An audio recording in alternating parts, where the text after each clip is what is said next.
Fala pessoal, Shalom no coração, que Deus abençoe muito o seu dia.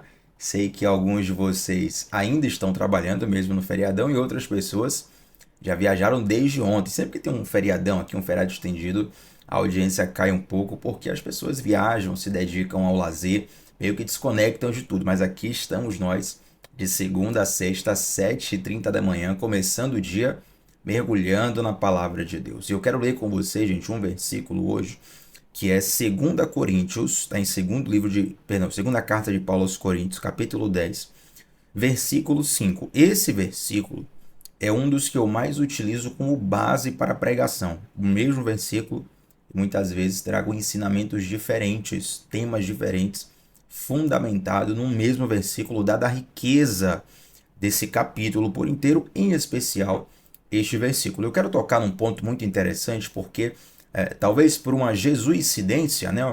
Tem coincidência, tem jesuicidência. Eu tenho visto muitas pessoas recentemente, digamos assim, se culparem ou se sentirem cristãos inferiores por vivenciarem momentos de dúvidas. E isso não procede, isso não pode atormentar o seu coração. Quero te esclarecer isso nesse momento. Antes de nós lermos a palavra de Deus, deixa um like nesse vídeo. Seu like é muito importante para a nossa transmissão alcançar e abençoar outras vidas. Também se inscreve aqui no canal, ativa o sininho das notificações e estamos juntos sempre, de segunda a sexta, 7h30 da manhã, sempre começando o dia mergulhando na palavra de Deus. Aos sábados, nós colocamos aqui um momento de adoração musical para você fazer o seu devocional em casa também, tá bom? Gente, 2 Coríntios, capítulo 10, versículo 5, diz assim: Destruímos argumentos e toda a pretensão que se levanta contra o conhecimento de Deus, e levamos cativos todo pensamento para torná-lo obediente a Cristo. Mais uma vez, destruímos argumentos e toda a pretensão que se levanta contra o conhecimento de Deus, e levamos cativo todo pensamento para torná-lo obediente a Cristo. É interessante que esse versículo, apesar de falar da mente humana, é um versículo sobre batalha espiritual. Inclusive, a mente humana é um dos principais palcos onde as batalhas espirituais costumam ocorrer. Você é um palco de uma batalha espiritual. A sua mente, o seu coração, todos eles enfrentam uma batalha diária. Muitas vezes, nas cenas artísticas, nós temos aquela figura de um diabinho e um anjinho, né? O diabinho de um lado falando uma coisa, o anjinho do outro lado falando outra coisa.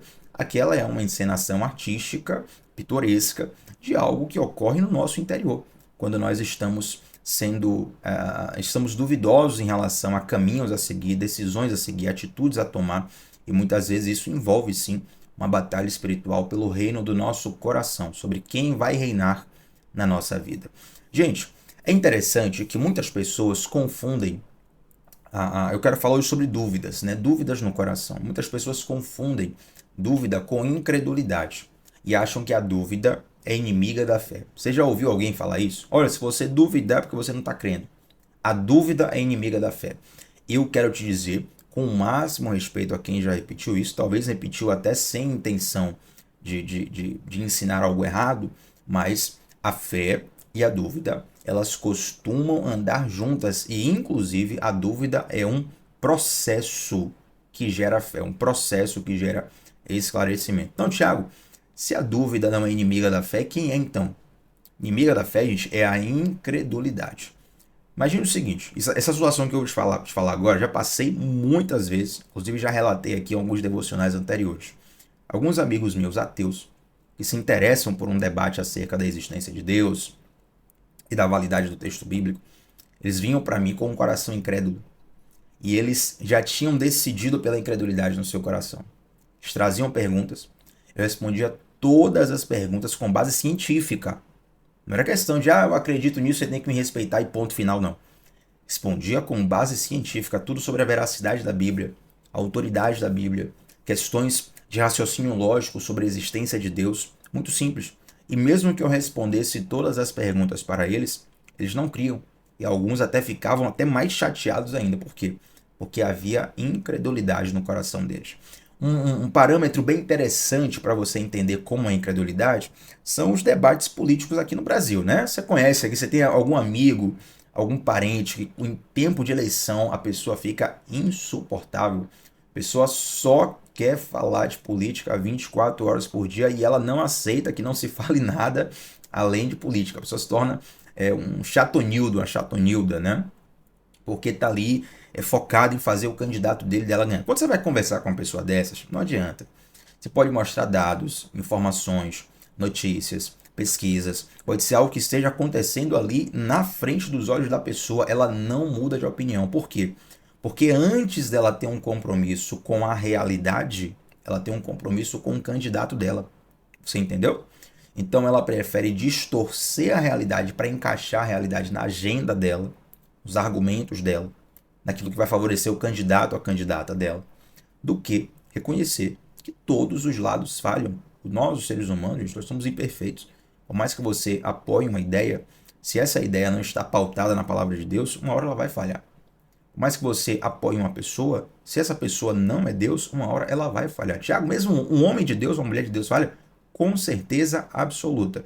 Então, essas pessoas apaixonadas politicamente são um bom parâmetro, um bom exemplo para você entender como funciona a incredulidade. A incredulidade é algo que nasce no coração e se revela na mente. Incredulidade é algo que nasce no coração e se revela na mente. Agora, a dúvida é diferente da incredulidade. Sabe por quê? Porque a dúvida ela é um caminho para a revelação. Se você tem filho pequeno, sobrinho pequeno, você é professor de criança pequeno, você deve já ter percebido que criança, normalmente, ela faz muitas perguntas. Afinal de contas, ela está descobrindo o mundo ali, tudo é muito novo para ela, né? E ela faz perguntas sobre absolutamente tudo. Por que isso? Por que aquilo? Por que aquilo outro? Por que aquilo outro? Às vezes o adulto fica até cansado de responder porque ele não acompanha o ritmo de descobrimento da criança. E a criança vai ali buscando informações mínimas, né, os máximos detalhes, perdão, sobre tudo que ela vai conhecendo. Ali naquele momento a criança tem dúvidas, mas ela não é incrédula. A dúvida dela é para compreender como são as coisas e como elas funcionam. Entende? Então a dúvida naquele momento faz parte do processo do saber. Por isso que a dúvida não é inimiga da fé. A dúvida é uma parte do processo onde a fé vai ser gerada no seu coração. Se você for perceber em diversos momentos da Bíblia, gente, aqueles grandes homens e mulheres de Deus, eles também tiveram dúvida, não de se Deus ia fazer, mas como Deus iria fazer. Um bom exemplo, por coincidência, até alguns minutos atrás aqui antes do nosso devocional, estava lendo a história do chamado de Abraão, e naquele momento onde Abraão já tinha sido chamado por Deus, algumas histórias já tinham acontecido, né? Por exemplo, o sobrinho dele, Ló, já tinha brigado com ele, já tinha ido para Sodoma, tinha sido capturado e não sei o que. Muita coisa já aconteceu na história de Abraão e ele ainda não tinha tido Isaac. E aí, de repente, Deus vem e lembra para Abraão: Abraão, eu vou te dar um filho e esse filho vai ser pai de grandes multidões. Teus filhos vão ser incontáveis como as areias do mar, como as estrelas do céu. E aí Abraão fala assim: Senhor, como o Senhor me dará um herdeiro? Será o herdeiro da minha casa Eliezer? E ele pergunta aquilo porque Sara, a sua esposa, ela era estéril e ambos já tinham uma idade avançada. Então, na verdade, Abraão não descreu da palavra, mas na mente dele é como se ele pensasse assim: ó, ok, Deus vai me dar um herdeiro, mas que herdeiro será esse? Já que a minha esposa Sara é estéril. Será que herdeiro foi uma forma simbólica de Deus falar do meu funcionário Eliezer? Você entende, gente? O pensamento de Abraão não era um pensamento de duvidar de Deus. Era um pensamento de ter dúvidas sobre como Deus iria fazer. Atenção aqui. Não é sobre duvidar de Deus. É sobre ter dúvidas de como Deus irá fazer. Vamos para um exemplo bíblico aqui bem claro que tem estado em voga nos últimos dias por conta das questões lá no Oriente Médio. Existe uma promessa na Bíblia sobre a volta de Jesus. Quase todos os cristãos, são muito poucos os cristãos que não acreditam na volta de Jesus. Tiago, tem cristão que não acredita na volta de Jesus? Sim. Não por serem incrédulos na palavra, mas por fazerem uma outra interpretação da palavra. Mas vamos lá, aqui é papo para outro dia. A grande maioria dos cristãos acreditam que Jesus, sim, ele voltará para a terra. Ponto 1. Isso aqui é uma crença. Agora eu te pergunto, como que Jesus vai voltar? Aí, meu irmão, você vai ver uma infinidade de visões, de entendimentos teológicos. Vai dizer, não, Jesus vai voltar antes da grande tribulação. É o pré-tribulacionista. Tem um mesotribulacionista, não, Jesus vai voltar no meio da grande tribulação. Tem o pós-tribulacionista, particularmente eu sou pós-tribulacionista, que acreditam que Jesus vai voltar no final da grande tribulação. Entende? Então são variedades ali sobre como vai acontecer. Agora, que vai acontecer, todo mundo concorda. Então nós temos dúvidas do como, mas nós cremos que Jesus, eu não tenho um pingo de dúvida no meu coração de que Jesus voltará. Não sei se eu estarei ainda em vida, creio que sim, porque está muito próximo à volta de Jesus, mas não sei se eu estarei ainda em vida, não sei como será, não sei quando será, mas eu tenho convicção que ele voltará. Não tenho dúvida nenhuma. A minha dúvida é, será que vem antes? Será que vem depois? Será que vai acontecer isso primeiro? Ou não, será que Jesus volta primeiro e depois que acontece aquilo outro? Aí você vai para o estudo teológico para tirar dúvidas do como e para formar um determinado entendimento sobre esse tema. Então é muito comum, é natural, você não pode ter culpa no seu coração sobre ter dúvidas do como de Deus, sobre como Deus irá fazer. Porém, o nosso coração, a nossa mente, elas são limitadas. Tá? Primeiro que nós somos seres limitados, segundo, nós somos seres caídos. A nossa mente é caída. Os nossos sentimentos são caídos. A nossa vontade é caída, nossos desejos são caídos, nosso raciocínio é caído. E por conta de todo o nosso intelecto, todo o nosso coração ser caído, quando falo caído é ser mergulhado no pecado, caiu no pecado, é que nós precisamos cumprir 2 Coríntios 10, versículo 5. Precisamos escravizar o nosso pensamento debaixo da obediência de Cristo. Tiago, na minha versão aqui tem levar cativo. Levar cativo, gente, significa exatamente isso, escravizar. O termo no original que está aqui é exatamente escravizar. Você tem que escravizar o teu pensamento debaixo da vontade de Cristo. O termo escravizar aqui significa exatamente o que você imaginou. Escravo não tem vontade. Escravo, ele não só oferece os seus serviços físicos para o Senhor, mas ele entrega as suas vontades para o Senhor dele. Ele faz o que o Senhor dele manda ele fazer, pede para ele fazer.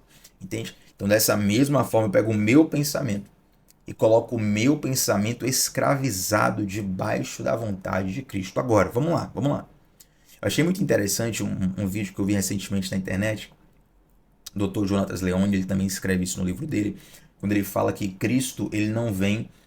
qual a palavra que ele usa, rapaz? Ele não vem transplantar a nossa mente, ele vem transformar a nossa mente. O que é transplantar? É tirar um e colocar outro. Entende? Transplante de coração. Tira um coração, coloca outro coração no lugar. Jesus não veio transplantar a nossa mente. Se Jesus transplantar a sua mente, tirar a sua mente, colocar a mente dele no sentido de transplante, você vira Deus. Entende? Porque a sua mente não existe mais, agora só tem a mente de Deus. Se você virar Deus, você sabe tudo. E obviamente, como você não sabe tudo, essa é uma prova que sua mente não foi transplantada. O que acontece? A sua mente, ela é transformada. E isso que significa ter a mente de Cristo. E com a mente transformada, processualmente, gradualmente, de acordo com a imagem de Cristo, você vai passar por momentos de dúvidas. Por quê? Porque dúvidas têm a ver com a nossa condição humana limitada. Gente, Jesus, ele era o Deus encarnado. Porém, como homem, a Bíblia fala que quando ele se torna humano, ele se esvazia da sua glória, né? Ele se esvazia dos seus atributos. Ali, então, enquanto ele estava sendo homem aqui na terra, ele não era onisciente. Os discípulos perguntam, né? Senhor, quando acontecerá essas coisas? Basicamente, os discípulos perguntaram assim, ó, quando o Senhor vai voltar? Quando que o reino será estabelecido plenamente?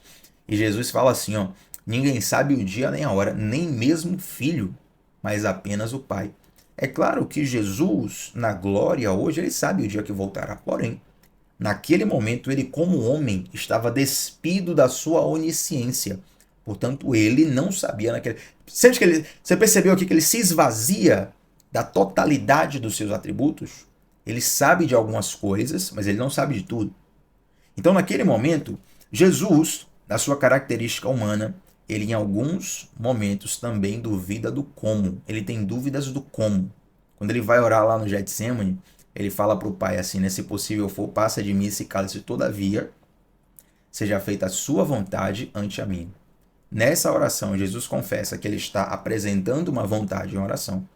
Porém, pode ser que a vontade do Pai seja diferente daquela que ele está pedindo em oração. Você compreende, gente? Então, é natural que as dúvidas estejam na nossa mente e estejam no nosso coração sobre como as coisas irão ocorrer. Porém, o Espírito Santo, ele coloca em nós uma convicção, uma certeza de que mesmo que não saibamos como as promessas irão ocorrer, nós podemos crer num Deus que garante todas as promessas. Vou até te dar um plus para a gente fechar aqui nosso devocional e já orar. Em alguns momentos, quando você apresentar a sua dúvida a Deus, Deus vai responder as suas dúvidas. Isso vai te trazer revelação e clareza. Eu confesso que nem todas as dúvidas Deus nos responde. Aprove a Deus, é o Senhor quem sabe aquilo que nós podemos saber, o que nós não podemos. Mas em alguns momentos, quando você apresentar as suas dúvidas a Deus, Deus vai te explicar, Deus vai te fazer compreender. Esse é o sentido de revelação, você compreender aquilo que está oculto, porque você vai ter colocado as suas dúvidas diante de Deus. Então não confunda a dúvida com incredulidade. A incredulidade realmente é o contrário da fé, porém a dúvida é um processo que faz parte da caminhada de revelação. Revelação essa que muitas vezes amplia e fortalece a nossa fé em Deus. Amém, gente? Vamos orar juntos? Senhor Deus, muito obrigado, Pai, por essa palavra. Eu quero te agradecer por cada um dos que estão aqui. E eu oro para que a tua revelação possa alcançar a nossa mente, os nossos corações, no que nos é necessário. Meu Deus, aquilo que a tua revelação não nos alcançar, aquilo que nós não possamos saber ou entender, compreender, que nós possamos estar guardados em paz. Termos os nossos corações em paz diante das dúvidas da vida, crendo que o Senhor garante e cumprirá todas as promessas que uma vez foram feitas em nome de Jesus. Amém. Gente, deixa um like nesse vídeo. Eu sei que tem muita gente que está aí no feriadão, não vai estar assistindo agora. Alguns até nem assistem mais, já vai para o devocional de segunda agora.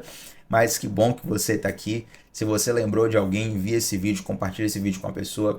Eu espero que o Senhor tenha falado profundamente ao seu coração. Deixa um comentário, deixa um like também. Seu like ajuda para que essa transmissão alcance outras pessoas. Se inscreve no canal, tamo junto sempre de segunda a sexta, 7h30 da manhã. E nesse sábado pela manhã também é 7h30. Vou colocar aqui um período de adoração musical para que você faça o teu devocional no sábado também, tá bom? Até a próxima. Tchau, tchau.